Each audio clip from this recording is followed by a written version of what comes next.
Hi guys, তো কি অবস্থা? আবার চলে আসলাম নতুন একটি ভিডিও নিয়ে, এবং এই চ্যানেলে এটি সেকেন্ড ভিডিও এবং অ্যাপেল টেক ফার্স্ট ভিডিও এই চ্যানেলে। ওকে, অ্যান্ড এটাই টেক জাতীয় first video I think also. And প্রথম যে ভিডিওটি ছিল এটা ওয়েবসাইট, অ্যামেজিং কিছু ওয়েবসাইট নিয়ে ছিল, এবং এই ভিডিওটি হচ্ছে অ্যাপেল ইউজারদের নিয়ে। অ্যাপেল ইউজার, সো মজা না?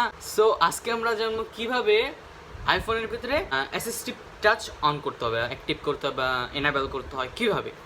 সো আমরা স্ক্রিনে চলে। মূলত অ্যাসিস্টিভ টাচটি কি? অ্যাসিস্টিভ টাচটা হলো এটাকে বলা হয় অ্যাসিস্টিভ টাচ। তো এটার কাজটা কি? এটার কাজ হচ্ছে হোম বাটনের পরিবর্তে আপনি এটাকে ইউজ করতে পারবেন, কিংবা লক করতে পারবেন এটা দিয়ে, এবং এটা দিয়ে আরও অনেক কিছু করা যায়। আমরা এখানে ঢুকে দেখুন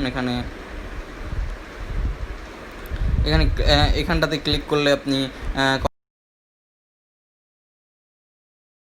সিরি অন করতে পারবেন। এখানে ক্লিক করে ধরে রাখলে সিরি হবে, কিংবা এখানে সিরির একটা অপশন রয়েছে। তো এখানে অনেক ধরনের অপশন রয়েছে, এটাতে আপনি মিউট করতে পারবেন। তো এটার আরও অনেক কাজ রয়েছে। তো আমরা এখন দেখবো এটা কীভাবে অন করতে হয়। আমরা প্রথমে সেটিংয়ে ঢুকে যাই। ওকে, সেটিংয়ে ঢুকে গেলাম। তো সেটিংয়ে ঢোকার পরে আমরা একটু নিচে যাওয়ার পরে দেখবো অ্যাসেসিবিলিটি ক্লিক করবো। আবার যাই, এখানে দেখুন অ্যাসেসিবিলিটি লেখা আছে। তো অ্যাসেসিবিলিটিতে আমরা ক্লিক করার পরে দেখুন এখানে রয়েছে টাচ। আমরা টাচে ক্লিক করব। তো এখানে দেখুন অ্যাসিস্টিভ টাচ। তো অ্যাসিস্টিভ টাচটি অন রয়েছে। আমরা এখানে যাই, এখানে যাওয়ার পরে দেখুন যে আমি অফ করে দিলাম, তো এখানে চলে গেল। আবার অন করে দিলাম, এখানে চলে আসলো। অফ করে দিলাম, অন করে দিলাম। তো এই হলো এখানকার কাজ। তো অনেকে দেখবেন এখানে আপনারা জিনিসটি পাবেন না। এটা না পাওয়ার একটি কারণ রয়েছে। কারণটা হচ্ছে আপনার ফোনে যদি আপনি 4 কিংবা 5 ইউজ করে থাকেন, তাদের ভার্সনটি আপডেট হবে না, মানে iOS ভার্সন।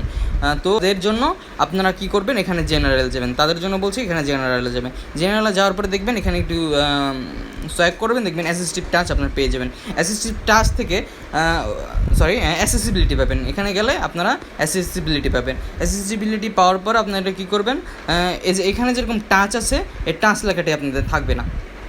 যদি থাকে ওখানে ক্লিক করবেন, আর না থাকলে কী করবেন, দেখবেন সরাসরি অ্যাসিস্টিভ টাচ লেখা থাকবে। ওইখানে সরাসরি অ্যাসেসিবিলিটির ওই অপশানটাতে গিয়ে দেখবেন অ্যাসিস্টিভ টাচ লেখা থাকবে, ওইখান থেকে অন করে দেবেন। তো এই পর্যন্তই ছিল, এটাই অনেক ইজি।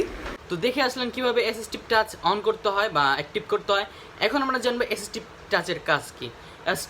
অ্যাসিস্টিভ টাচের কাজ অনেক ধরনের, যেমন আপনার হোম বাটনের পরিবর্তে আপনি এটাকে ইউজ করতে পারেন, কিংবা লক করার জন্য এটাকে ইউজ করতে পারেন, কিংবা আপনার অনেক কন্ট্রোল প্যানেল এগুলো অনেক কিছু ইউজ করা যায় এটা দিয়ে।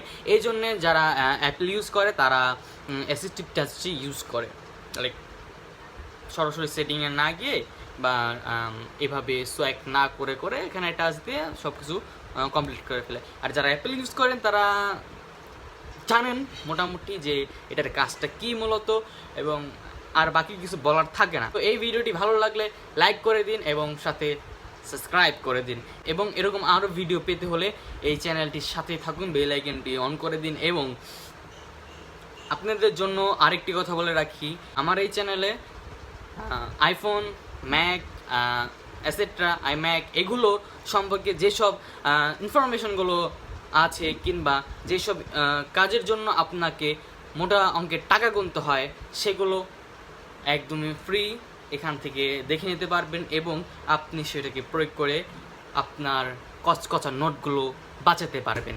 তো আমাদের সাথে থাকবেন, এবং এর পরে ভিডিওতেগুলো ইনশাল্লাহ আপনাদের কাছে ভালো লাগবে। এবং এই চ্যানেলের আরেকটি মূল বিষয় হচ্ছে আপনারা ফ্রিতে, টোটালি ফ্রিতে এসইও শিখতে পারবেন। এসইও শিখতে পারবেন। তো এসইও শেখার জন্য এই চ্যানেলটি সাবস্ক্রাইব করে রাখুন। আমার প্রথম এসইও ভিডিওটি হবে বেসিক এসইও সম্পর্কে, এবং আমাদের সাথে থাকবেন। Good bye.